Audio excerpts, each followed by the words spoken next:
Nilipofika Kahama sasa. Unakumbuka hiyo simu ulinunua shilingi ngapi? Ngumu kukumbuka. Sina kumbukumbu halisi. Sawa. Nilipofika Kahama, kwa sababu blaza ni fundi umeme. Sawa. Kwa hiyo moja kwa moja nikaingia kwenye kujifunza swala la umeme. Yeye ulivyomwambia tu nataka nije huko, na yeye akakubali na akakupokea na maisha kaendelea. Nasema sawa, hamna shida mdogo wangu, njoo tukae pamoja, tuendeleze maisha. Basi nikaenda kakaa kule, nikaanza kujifunza ufundi umeme. Nimefanya kule miaka 5. Nimekaa miaka 5 Kahama, Shinyanga. Unajifunza na unaenda kwenye kazi. Yaani ni kwamba kujifunza kwake ni practice. Sio shule. Sio habari za shule. Yaani hapo ambia bwana, huu waya vuta hapa, weka hapa, hii AC, hii neutral, hii live, unga hapa, washa pale, mawaka. Hapo umeshaelewa? Sawa, haya vuta hivi. Sawa. Kwa hiyo ndani ya miaka 5 nikawa fundi. Fundi mzuri sana. Fundi Fidelis. Wa kuaminika sana. Ukipewa nyumba unapiga hesabu, unafunga, unasubiri tu TANESCO waje wafunge, unaendelea na maisha. Kwa hiyo maisha yakaendelea pale, lakini baada ya kuendelea bado ile sauti ya hivi haya ndio yatakuwa maisha yako.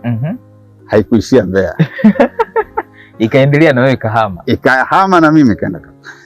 Sasa wakati tunaendelea kufanya ile kazi ya ufundi pale, nilipita kwenye changamoto moja hivi kwenye maisha. Mahali tulipokuwa tunaishi, nikapita kwenye changamoto ya maisha. Kakutana na jamaa mmoja hivi akaniambia, baada ya kumhadithia changamoto niliyopitia, akaniambia, wewe hivi unafikiri kwamba kwa nini Mungu amekunusuru? Kunusuru kivipi? Kwa maana kwamba changamoto niliyopitia katika hali ya kawaida sikutakiwa kuwa salama. Changamoto ipi? Ni ngumu kidogo. Ni ngumu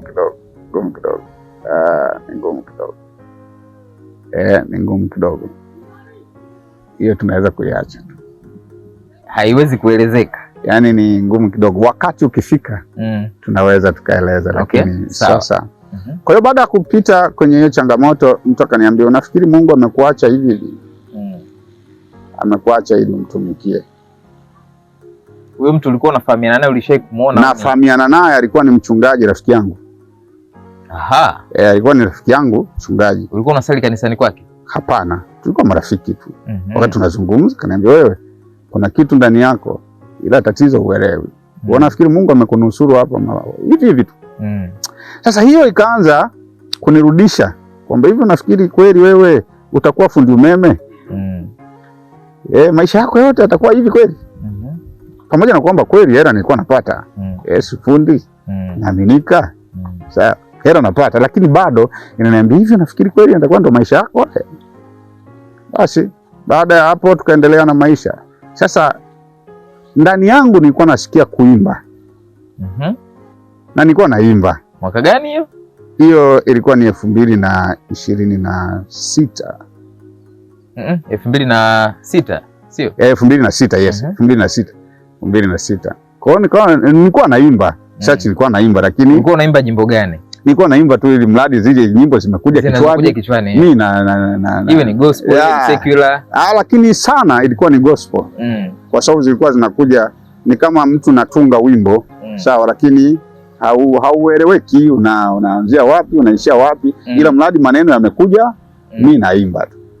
Sasa baada ya kuwa naifanya hivyo na nimepitia kwenye hiyo changamoto, siku moja sasa iliyotia mkazo mpaka niingie kwenye kuimba kwa kiwango kikubwa.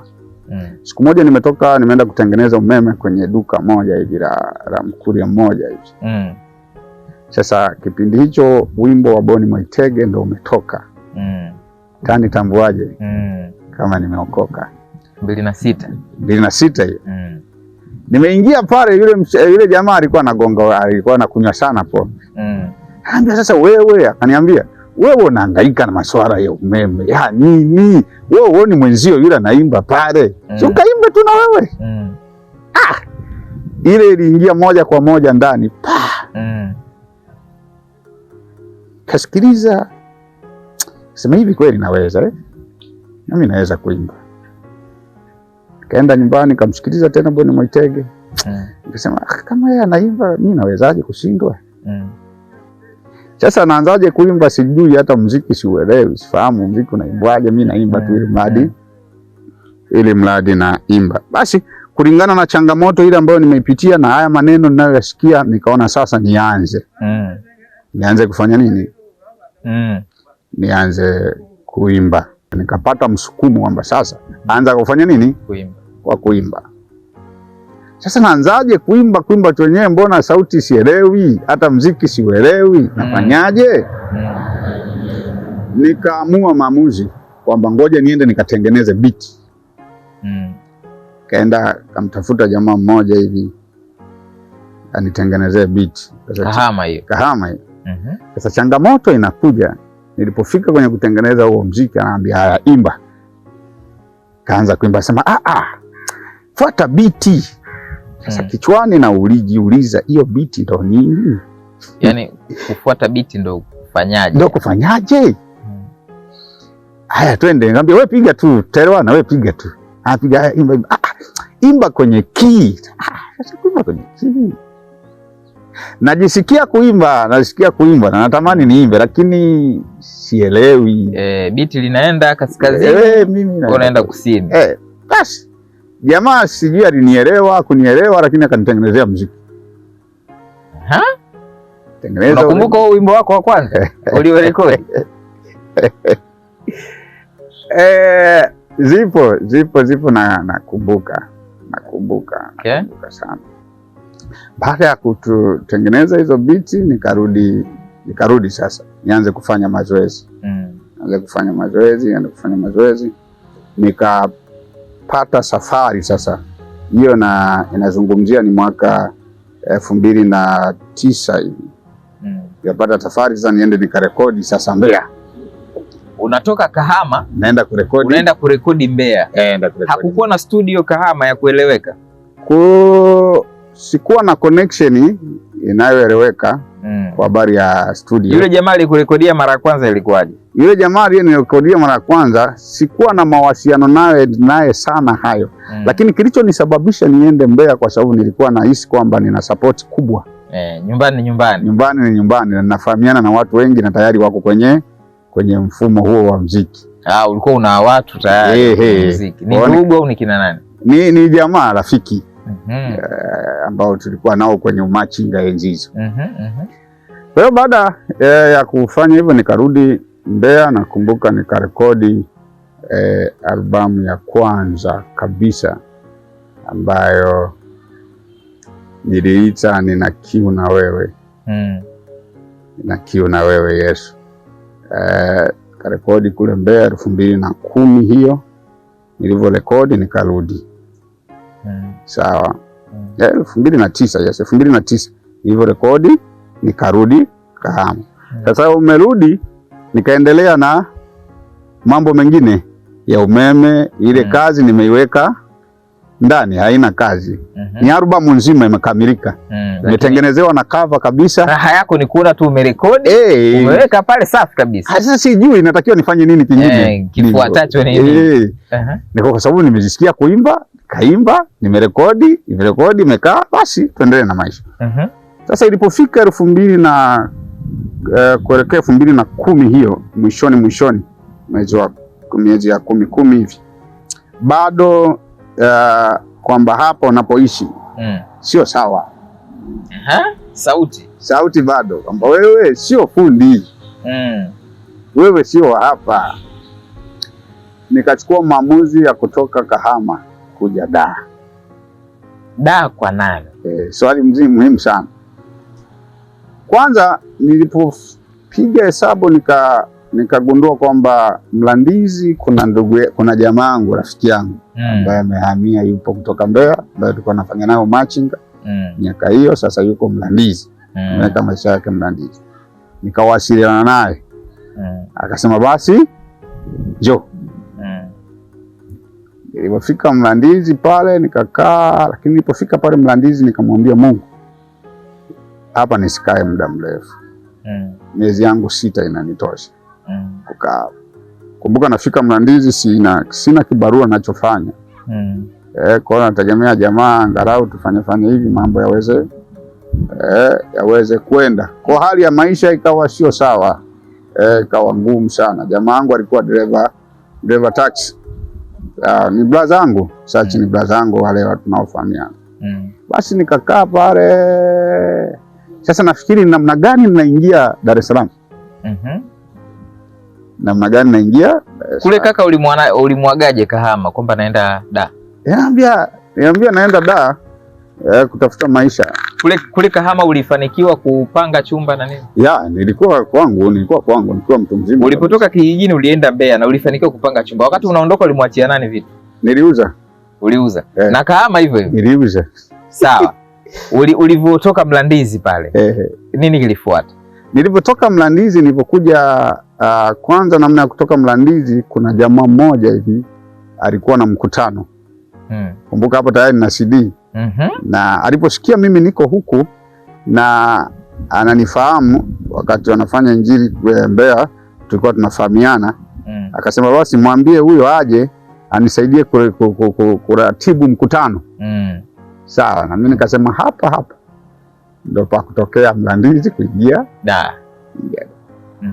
Basi nikatoka kule nikaja kuratibu huo mkutano, ulikuwa wa siku 5. Karatibu ule mkutano. Baada ya kuratibu ndo safari ya kurudi Mlandizi kama imeishia hapo. Okay, huyu aliyekwambia uratibu alikutafutia mahali pa kuishi au ilikuwaje? Nikawa naishi hapo kwake. Nyumbani kwake. Baada ya kuishi hapo. Mkutano nyimbo zako zilipigwa? Nilikuwa naimba. Yaani mimi nyota imeanza kung'aa. Na naimba mwenyewe pale. Najipa nafasi mwenyewe. Kwenye ndugu mratibu amejiratibu. Baada ya kuendelea hapo mkutano umeisha, sasa lazima maisha yaendelee. Na unakaa kwa watu na wewe ni mtu mzima sasa huwezi kukaa bure. Katafuta namna ya kufanya ili kuweka mambo yakae sawa. Dar es Salaam ulikuwa unaishi sehemu gani? Mara kwanza nimefikia Kigogo. Kigogo ipi? Kigogo ile ya Msimbazi. Sawa. Nilifikia pale nikiwa natafuta namna ya kuishi. Baada ya kumaliza ule mkutano kuna rafiki yangu mwingine alikuwa anakaa ananasifu. Kinondoni. Alikuwa anauza sausage. Anambia sasa bwana njoo tuendeleze maisha ya kuuza sausage. Akanipa deri lile la kuuzia sausage na baskeri. Maisha yakaendelea. Wakati maisha yanaendelea, mwaka gani hiyo? Hiyo ni 2011.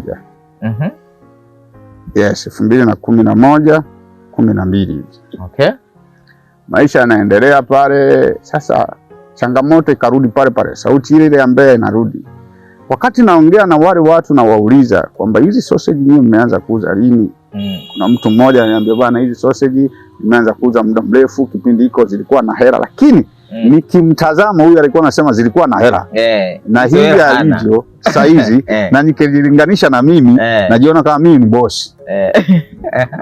Kwa hiyo sauti inakuja hivyo, nafikiri na wewe ukienda na hii biashara utakuwa kama huyu.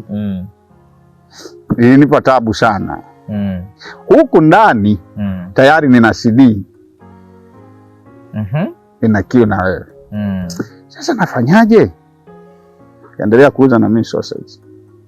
Sasa nikafanya mpango mmoja, nikasema hapana, ngoja nijaribu kufanya nini, kuweka hii huduma, labda nijaribu na mimi kuimba, toka kufanya nini. Nikasikia Msama anapokea kazi za waimbaji. Nikachukua kazi yangu nikaenda nayo kwa Msama. Nilipofika kwa Msama nikakutana na jamaa mmoja, simkumbuki jina, alinishauri vizuri. Aisikiliza ile kazi, akaniambia bana, kazi yako nimeisikiliza, lakini ninakushauri hii kazi haiko kwenye viwango vinavyotakiwa. Nenda kafanya wimbo huu mmoja, kaurudie kati ya nyimbo zako hizi, au kama unaweza kupata mwingine sawa. Basi nikafanya mpango, nikakopa hela. Sawa, kwenye vikoba. Mchezo wa vikoba uliendelea. Nikakopa hela, nikaenda, akanielekeza niende kwa jamaa mmoja, producer mmoja alikuwaga Magomeni, sijui Mwembe Chai, kati ya Mwembe Chai alikuwa anaitwa producer Iki. Kipindi hicho alikuwa anawika sana. Ndo nikaenda kutengeneza wimbo sasa pale. Wimbo wa kwanza kutengeneza nikiwa hapo Dar es Salaam unaitwa Pokea Sifa Mungu kwa Kutukumbuka. Nakumbuka niliupata wimbo wa Pokea Sifa Mungu kwa Kunikumbuka baada ya kutoka kununua godoro. Sio godoro tena la manyoya. Sio godoro la manyoya. Nilipotoka kununua lile godoro naingiza ndani, nimekaa kwenye lile godoro nikaishi Mungu amenikumbuka mpaka kufika hapa. Kwa biashara ya sausage au? Yes. Biashara ya sausage. Ulipanga chumba wapi hapa? Nilipanga chumba kula na Nasifu. Sawa. Unakumbuka ulikuwa unalipa shilingi ngapi wakati huo? Nilikuwa nalipa 15,000 20. Okay sawa. 15-20 nafikiri. Kwa wimbo Pokea Sifa ukatokana na muujiza wa kupata godoro. Muujiza wa kupata godoro. Sema Pokea Sifa Mungu. Basi tukaendelea pale, nilivyotengeneza wimbo kurudi kule kwa Iki bado ikaendelekana, kurudi kwa kwa Msama bado ikaonekana nitakiwa tengeneze video, mambo yakawa mazito. Basi nikaona nitengeneze na zingine. Nikaenda kutengeneza kwa producer mmoja. Ulikuwa unaendelea kurekodi. Na ulikuwa unarekodi kwa shilingi ngapi? Nakumbuka huu wa kwa Iki nirekodia kati ya nyimbo ambazo nirekodia gharama nayo kipindi hicho. Nirekodia nafikiri ilikuwa laki. Nirekodia laki. Kwa sababu ya kufikiri kwamba nikimaliza mambo yanaweza. Nimetoboa. Basi nikatafuta hela nikaenda kwa producer mmoja anaitwa Ayubu. Ayubu. Ilipofika pale kwa Ayubu alinitia moyo sana Ayubu.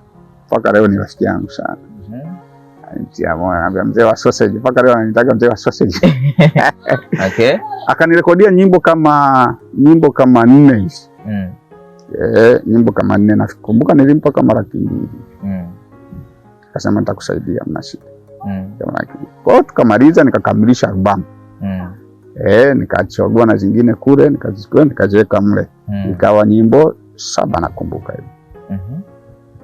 Sasa maisha yanaendelea na naenda pale na Nasifu pale, naenda kanisani pale, lakini sio yule.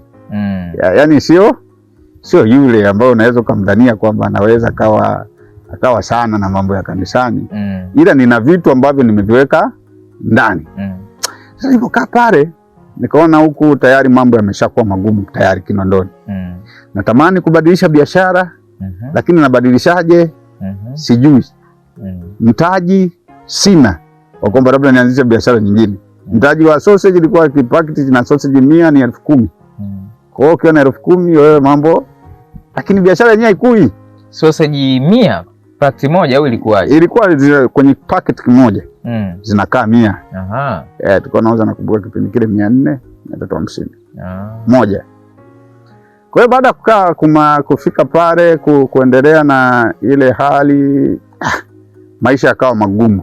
Nikatoka kwa yule mama ambaye nilikuwa nalipa 20,000 nikahamia mahali pengine nikawa nalipa kama 40,000 hivi kwa mwezi.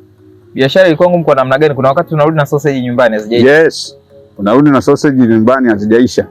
Inabidi tena uzichemshe, kesho uende nazo zichanganye na zile. Sasa ilikuja kunitia hasira kipindi fulani, nilienda kuuza sausage zikabaki 50. Zilikuwa ngapi? 100. Alafu 50 ndo zimeenda, 50 zimebaki. Umetembea hapo na baskeli usema siara. Nikarudi, nikachukua zingine, nikaziweka, nikaziongeza. Zikarudi tena. Huko nafikiria kwamba kodi inakaribia kuisha. Nikafikiri nafanyaje? Nikapata wazo.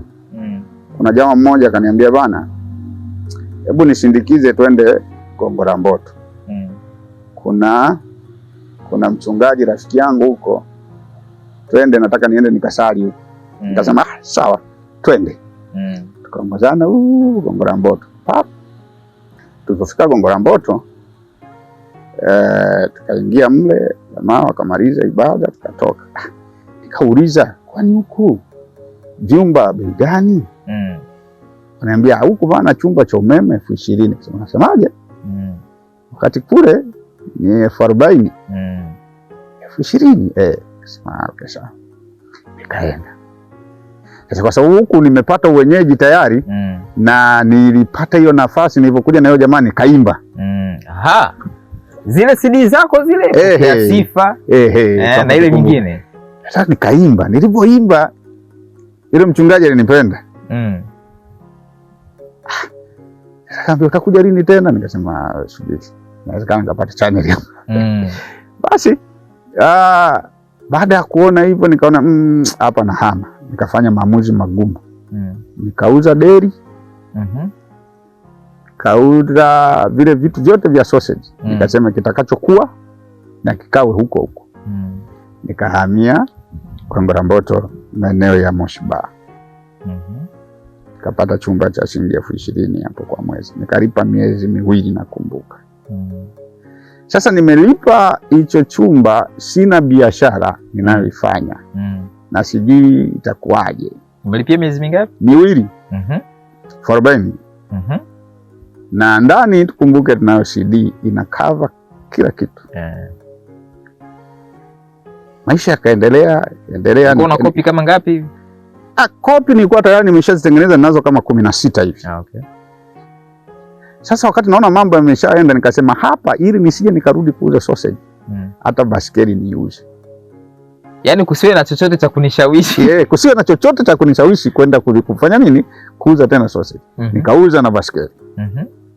Maisha yakaendelea ya kuungaunga, hata sielewi itakuwaje. Nikaendelea. Sasa siku moja nikasema hapana, ngoja niende kanisani. Sasa nikafikiria kwanza, nikakutana na jamaa mmoja. Nikamwambia nini? Mnaimbaga, mnaendaga huko, kwani inakuwaje? Akasema sisi tunafanyaga, unaenda unaongea na mchungaji, anakupa nini? Nafasi. Ukipata nafasi unaimba. Akasema sawa. Sasa mimi naendaga pale kanisani KKT pale kwa Kipunguni B. Akasema ngoja nikajaribu. Kaongea na mchungaji. Kipindi hicho nakumbuka alikuwepo mzee wangu, namkumbuka sana mpaka kesho. Ndiye aliye sababu ya kuniinua na hatimaye yawezekana hata kusimama hivi nilivyo leo. Kimweli. Mchungaji Kimweli. Nilifika pale nimechoka, tayari ameonekana. Mtu mpole sana, yani iko kimya. Katika pale akanisikiliza, akasema baba samani, nimekuja lakini ni mwimbaji, niko hapa lakini ni mwimbaji, niona leo nije niombe kama naweza kupata nafasi ya kuimba. Akasema sawa, hebu kalete CD yako tusikilize. Nikaenda kuchukua nikampa, aisikiliza. Akaambia Jumamosi uje ili ujue upate majibu kwamba nafasi Jumamosi itakuwepo au vipi au hamna. Nikaenda pale, kipindi hicho yuko Parishweka Kitare. Akanipokea pale, nikaingia, akaniambia basi njoo utaimba.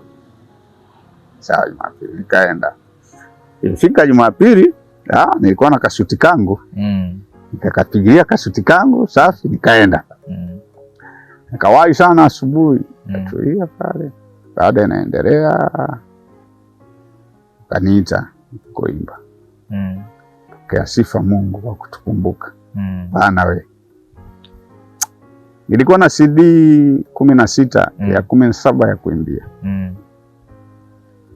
Zilinunuliwa CD zote. Na hata ile ya kuimbia niliuza. Master unayo lakini. Master nayo. Okay. Sawa. Nakwambia niliuza zote na ile ya kuimbia niliuza, na watu bado wanazitaka. Kuja kupiga mahesabu hela nilizotunzwa na hela nilizouza CD nikawa kama na 200,000. Wow.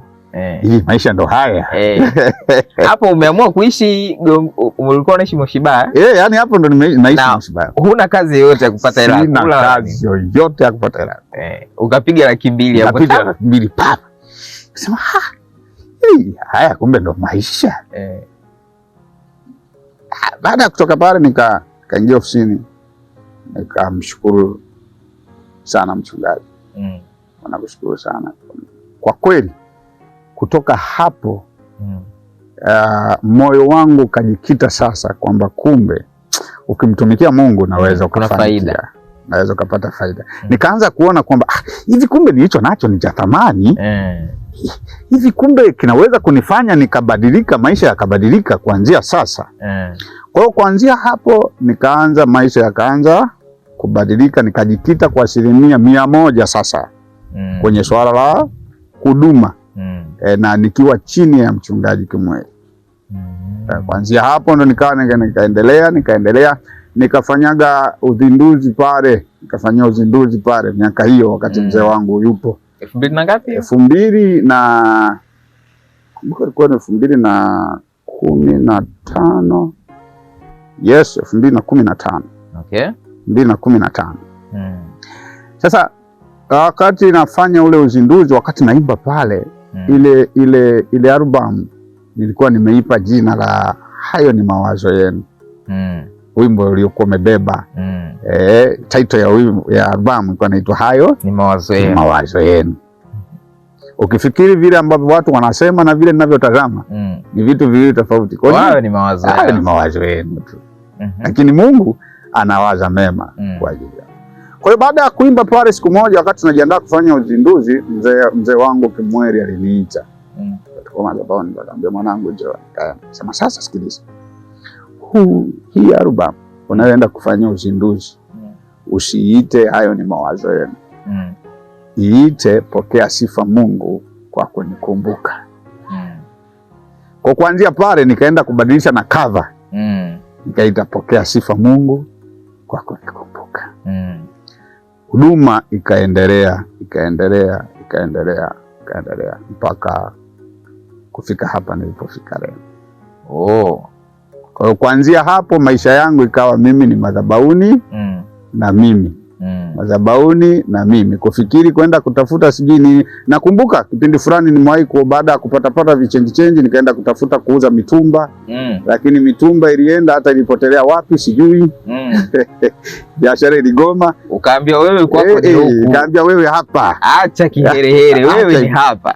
Nikaendelea, nikapata siku moja nikapata hela, nikanunua bajaji ambayo imetumika. Baada ya kununua ile bajaji, kwa sababu unafikiri kwamba ngoja nione nafanya nini ili kuweka maisha yangu yakae vizuri.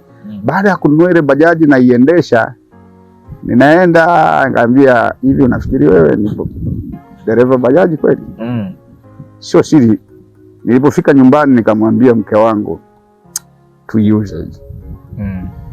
Lakini hakunielewa. Kwa nini namwambia? Lakini wewe tuiuze. Ila mimi najua. Akambia hapana, unajua hela haijarudi. Nikamwambia tuiuze. Akasema hapana. Nikamwambia ngoja. Nikaenda nikarudi, nilivyoipaki kama nimeipaki jumla, haikuinuka tena. Washa na wewe, tengeneza na wewe. Sawa, kipindi gani ni kigumu zaidi ambacho unahisi iko kipindi kilikusogeza zaidi karibu na Mungu? Kipindi kigumu ambacho kilinisogeza zaidi na Mungu, nafikiri ni hiki ambacho kutoka Kinondoni kuja kuja Gongo la Mboto. Na kufika mahali pale ambapo nikafanya huduma na nikaona matokeo. Nilikuwa napita kwenye kipindi kigumu sana. Lakini kilinifanya niendelee kumtazama Mungu. Kwa sababu kwamba wewe Mungu ndiye msaada wangu. Wakati fulani unafikiria kwamba sasa haya maisha yatakuwaje, lakini bado unapata imani kwamba Mungu yupo, atanisaidia na nitatoka hapa. Sawa, wapo watu wanaosema kwamba muziki wa injili siku hizi ni biashara bana. Haya mambo siku hizi watu wanafanya hivi na vile. Wewe mtazamo wako ukoje? Kusema muziki ni biashara ni mtazamo wa mtu. Sawa, na kiuhalisia huwezi kumbishia mtu. Kwa sababu ndio mtazamo wake. Mawazo yao. Sawa, kwa huwezi kumbishia mtu. Na kwa mimi ambaye nafanya kwamba ni huduma, ndiye ninayejua kwamba mimi nafanya huduma. na yule anayefanya kuwa biashara ndiye anayejua kwamba mimi nafanya biashara. Sawa? Kwa hiyo kama mtu mwingine anayesema ambayo hayupo kwenye hiyo huduma husika, sawa, tumwache na endelee na tafsiri yake vile anavyofikiri. Lakini tafsiri halisi ya kwamba ni biashara au sio biashara ipo kwa mhusika anayefanya. Ndio anayejua kwamba mimi hapa nafanya mziki wa injili kama biashara au nafanya mziki wa injili kama huduma.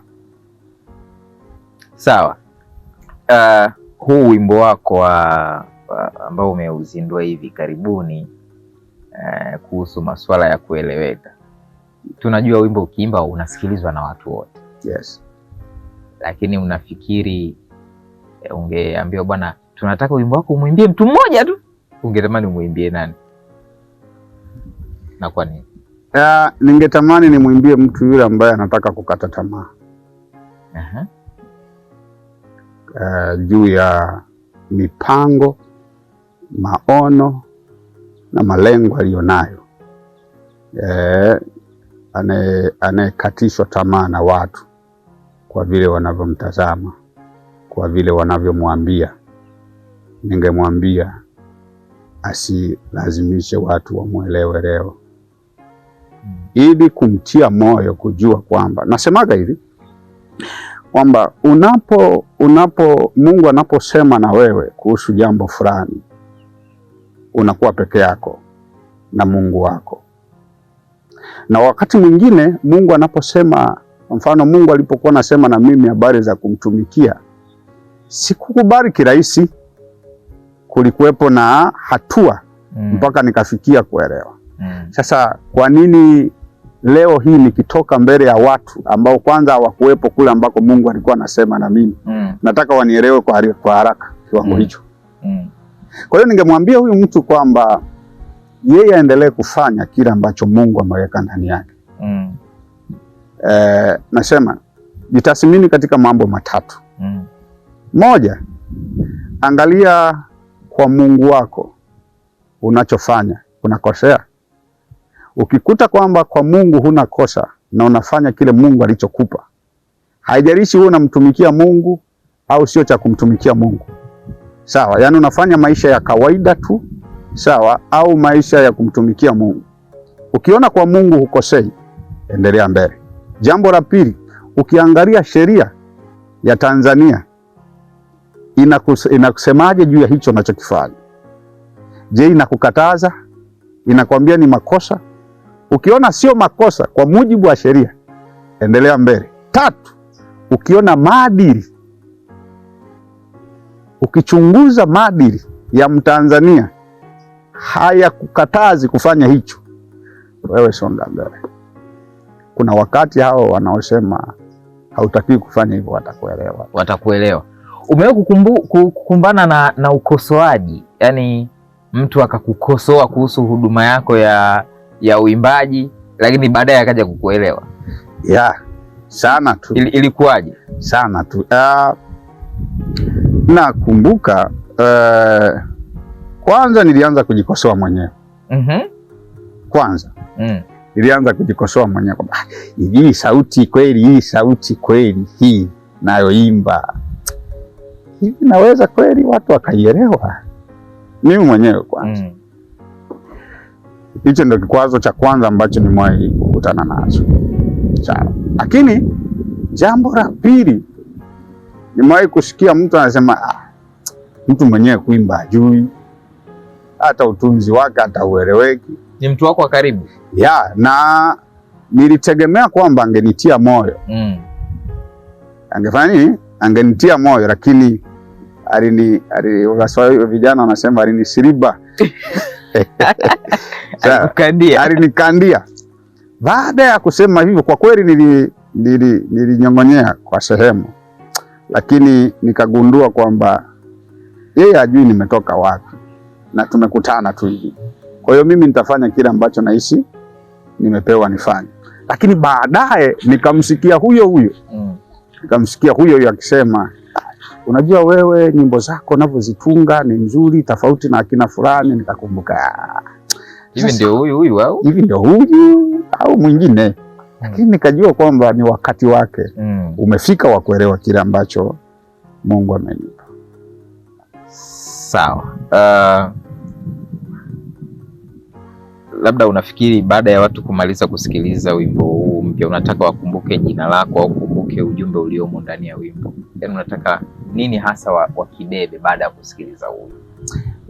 Kikubwa ambacho nataka wakibebe si jina langu, kwa sababu jina langu halitawasaidia, halitawafikisha popote, lakini wakumbuke kwamba mahali popote na wakati wowote wakumbuke kwamba wanachofanya ni kwa ajili ya Mungu na kwa ajili yao. Hivyo hawapaswi kufanya vitu kulazimisha watu waelewe kwa wakati huu, ila wafanye kwa bidii, kwa namna yoyote ya kumpendeza Mungu. Hata wale wanaosoma, hata wale wanaofanya biashara, wanaoanza biashara. Unajua unaweza kuanza biashara afu mtu akafika akakudharau na biashara yako, kaona kama vile nafanya kitu gani. Wakumbuke kwamba waendelee mbele, wanapaswa kuendelea mbele, hawapaswi kukata tamaa. Mungu yupo ili kuwasaidia, lakini Mungu hawasaidiaji watu wanaokata tamaa. Anawasaidia watu ambao wameamua kusimama kwamba iwe mvua iwe jua, kusudi la Mungu lazima litimie. Sawa. Neno lako la mwisho, watu wanaotamani kuunga mkono huduma, wao sio waimbaji lakini Fidelis anaimba, wangetamani kuunga mkono huduma, unafikiri wanaweza kuunga mkono kwenye maeneo yapi? Maeneo ya kuunga mkono, na nitashukuru wakiunga mkono huduma hii, sababu Mungu ametupa sio kwa ajili yetu, kwa ajili ya watu. Na wakati mwingine nasema siimbi mimi kwa sababu ninajua kuimba, ila ninaimba kwa sababu Mungu amenipa kitu kwa ajili ya watu. Sasa namna ya kuwafikia hao watu, hicho ambacho Mungu amenipa, ndipo panapokuja kuwa na changamoto. Huu wimbo wa Usilazimishe wa Kuelewe leo ni mmoja kati ya nyimbo nyingi nilizo nazo, lakini umechukua muda mrefu sana mpaka kutengeneza kwenye mfumo wa video ili kuwafikia watu. Kwa nini? Kwa sababu ya fedha. Ufanyaji wa video kwa sasa ni gharama. Ili iwe video nzuri lazima utoe fedha ya kueleweka. Sasa kama mtu anaguswa, anataka kusapoti, anaweza kunisapoti kwa njia ya moja, kusubscribe kwenye YouTube channel, ambayo inaitwa Fidelis Mwakifumbwa. Lakini wimbo ndo unaitwa Usilazimishe wa Kuelewe, na awatumie na watu wengine, waambie kuna ujumbe kwa ajili yenu huku. Lakini pia kama ana chochote tunaweza kuwasiliana, anaweza kafikisha sadaka yake. Sawa. Mimi ninakushukuru sana. Tumezungumza mambo ya msingi kweli kweli kwa habari ya wimbo, lakini pia maisha kwa ujumla wake. Bila shaka mtazamaji, kuna jambo ambalo umejifunza, limekugusa, ama anazaliwa mtu mpya leo baada ya kusikia maneno ya mtumishi wa Mungu. Usilazimishe wa kuelewe. Kama kuna kitu kimeamka ndani yako na unasikia nguvu kufanya, basi asitokee mtu kukatisha tamaa. Songa mbele na Mungu atakubariki. Mimi naitwa Eben Mitimingi, nilikuwa na mtumishi wa Mungu Fidelis Mwakifumbwa. Tukutane YouTube kwenye channel yake ambayo inaitwa Fidelis Mwakifumbwa, ukatazame wimbo huo, lakini pia mshirikishe na mtu mwingine. Tumie link aweze kutazama wimbo huo, na pengine utakuwa umenyanyua maisha ya mtu kwa namna hiyo, na Mungu atakubariki. Basi kwa wakati mwingine, kwa heri.